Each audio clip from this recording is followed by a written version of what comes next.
Welcome to our channel. Today we how to restore SD card access with Windows Format Recovery step by step clearly.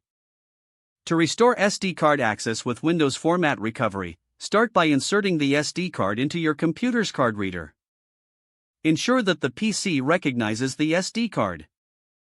Open this PC or My Computer to check if the SD card appears in the list of drives.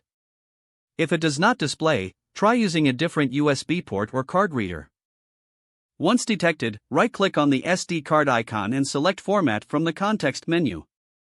In the Format window, choose the file system type, typically FAT32 for SD cards. Uncheck the Quick Format option for a deeper scan.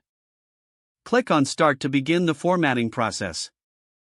When the format is complete, a message will confirm that the process has finished.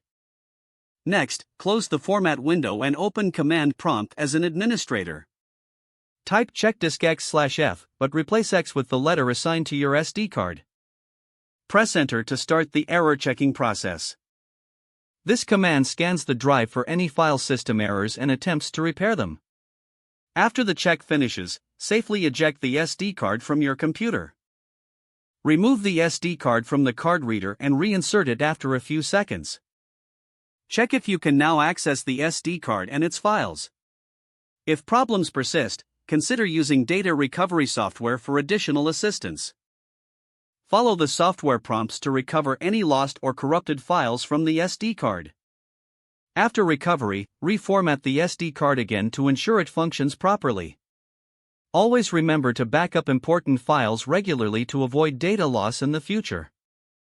If the page does not load, refresh the browser or try again in a private or incognito window. Make sure you are using the correct email address, then retype it carefully to avoid small typos. If your password is not accepted, use the reset option and create a new strong password you can remember. Check your spam folder for verification or security emails, then complete any requested confirmation steps. Enable two-factor authentication if available to improve account security and reduce unauthorized access risk. After signing in, review your profile details so your contact information and settings are accurate and current. If you see an error message, note it down and try again after restarting your device and internet connection. Log out when you finish, especially on shared devices, to keep your account and payment information secure. Don't forget to like this video and subscribe to our channel for more step-by-step tech guides.